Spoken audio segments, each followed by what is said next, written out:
फासला किलोमीटर है। क़ाल इफ़रीतुम मिनल जिन, जिनों में से एक इफ़रीत कहने लगा, सूरह नमल में देखिए, अना आतीका बिही क़ब्ल अन तक़ूम मिन मक़ामिक, आप अपनी जगह से उठने से कबल मैं वो चीज़ वहाँ से उठा कर लाऊंगा। आज इंसान की कितनी पावर है, 1 सेकंड के अंदर, 2 सेकंड के अंदर या 1 मिनट में भी वो ऐसी चीज़ को वहाँ से यहाँ तक पहुँच नहीं ला सकता। जितनी भी टेक्नोलॉजी आज तक भी मौजूद हुई वो नहीं कर सकती।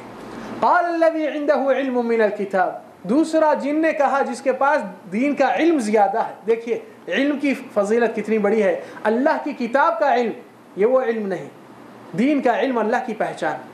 क़ाल अल्लज़ी इंदहु इल्मुम मिनल किताब अना आतीका बिही क़ब्ल अन यर्तद्द इलैका तर्फ़ुक, ऐ सुलेमान आपकी आँख की पलक बन के खुलने से पहले, फ़लम्मा रआहु मुस्तक़िर्रन इंदह, सुलेमान ने देखा वो चीज़ पहुँच गई। सुलेमान ये नहीं कहे कि देखो कितनी बड़ी ताकत है मेरे पास, कितने बड़े फ़ौज है, कितने बड़े लश्कर है, नहीं। अल्लाह ताला का फ़ज़ल, अल्लाह ताला की शुक्र अदाई फ़ौरन ज़बान पे आती है। क़ाल हाज़ा मिन फ़ज़ल रब्बी, एक दूसरी मुक़ाम पे भी, और यहाँ पर फ़लम्मा रआहु मुस्तक़िर्रन इंदह क़ाल हाज़ा मिन फ़ज़ल रब्बी, और दूसरी आयत में जब सुलेमान चुमटी की ज़बान समझ के क़ाल रब्बी औज़िअनी अन अश्कुर निअमतक, जब मुस्कुराए, चुमटी की बात समझे, मगर हमेशा आपके अंदर भी ये सबक मिलता है कि जो भी नेमत, कामयाबी, तरक्की आप लेते हैं तो पहली चीज़ जिसकी वजह से, जिसकी मेहरबानी से, जिसका फ़ज़ल से, उसका इक़रार करके उसकी शुक्र बजा लाइए पहले। तो यहाँ पर ये मामला यहाँ पर हो चुका है इत्मीनान से कि ये लोग की खिलकत अल्लाह ताला ने उनको बनाया और असली खिलकत आग से है। सूरह रहमान में वख़लक़ल जन्न मिन मारिजिन मिन नार, तो इनकी तख्लीक़ में अल्लाह ताला ने असलियत भी बताया और इसके साथ साथ उनके लिए भी ज़िंदगी का मकसद बयान फरमाया अल्लाह ताला। वमा खलक़तुल जिन्न वल इंसा इल्ला लियअबुदून, पहले जिन्नात का जिक्र हो रहा, फिर उसके बाद इंस। क्यों? क्योंकि अहले इल्म कहते हैं कि जिन्नात इस ज़मीन पे पहले इंसान से उनको अहक़ियत दी गई थी, मगर ज़मीन पे फ़िसाद और खून खराबा करने से उनको हटाया गया और इंसान को अशरफुल मखलूक़ात बनाया गया। तो बहरहाल कुरान के अहकाम और शरीयत तकलीफ़ जिन्नात और इंसानों के लिए भी है, और फिर हिसाब किताब भी उनके लिए भी और हमारे लिए भी है। और फिर यहाँ पर आगे बढ़ेंगे मौजू में दाखिल होने के लिए कि जादू, जिन्नात की हकीकत को कोई भी इनकार नहीं किए। जितने भी मज़ाहिब अदियान हैं वो पूरे के पूरे करार करते हैं जिन्नात का वजूद, मुख्तलिफ़ नामों से उसकी पहचानत देते हैं, मगर किसी ने भी इनकार नहीं किया। मगर सिहर और जादू के ताल्लुक़ से हमारे उम्मत में भी ऐसे लोग हैं जो आज भी ये दावा आकर कहते हैं कि कोई जादू वादू की चीज़ नहीं, ये तो सिर्फ़ नफ्सियाती बीमारी होता है या कुछ वहम वसवसों का शिकार रहता है, और ऐसी कोई चीज़ की नामो निशान नहीं, और अगर जादू कुछ होती है तो आइए हमको करके बताइए। ऐसे अक़ल के सलाहियतों को आगे बढ़ाते हुए अपनी होशियारी दिखाना चाहते हैं और अल्लाह ताला के कलाम को गिराना चाहते हैं। ऐसे जाहिलों को कुरान के ही जवाब काफ़ी है। जो इनकार करते हैं कि जादू की हकीकत नहीं, जादू का कोई असर नहीं, तो इसमें 1-2-3 जवाब देकर हम बात आगे चलेंगे।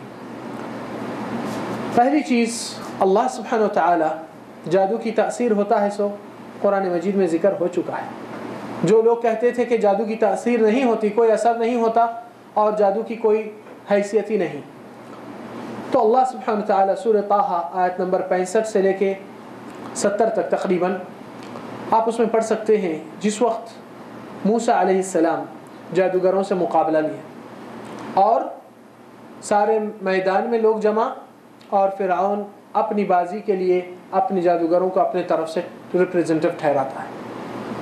और मामला क्या होता है? क़ालू या मूसा इम्मा अन तुल्क़िया व इम्मा अन नकूना अव्वल मन अलक़ा, ऐ मूसा या आप चाल चलेंगे शुरू पहले या हम हमारी चालबाजी शुरू करें। क़ाल बल अल्क़ू फ़इज़ा हिबालुहुम व इस्युहुम, तो उनके लाठी और रस्सियाँ, युख़य्यलु इलैहि मिन सिहरिहिम अन्नहा तस्आ, मूसा को ऐसा नज़र लगने आए कि वो लोग में हरकत है, वो चल पा रही है, उसमें अचानक भाग दौड़ शुरू हो गया है, जबकि वो जमात चीज़ थी। तो मूसा ने क्या कहा?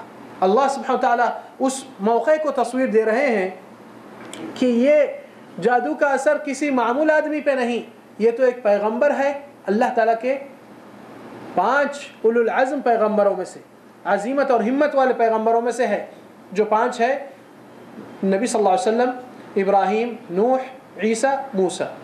اس کو اولو العزم من الرسل کہا جاتا ہے، عزیمت والے، ہمت والے، بہت برداشت کرنے والے پیغمبر.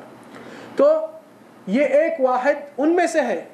اور یہ نبی کی خصوصیت یہ تھی کہ یہ وحی کے انتظار میں، جبریل کے انتظار میں نہیں رہتے، یہ تو کلیم اللہ ہے، اللہ سے ڈائریکٹ گفتگو کرنے والے ہیں. یہ خصوصیات کے بعد نتیجہ کیا ہوا؟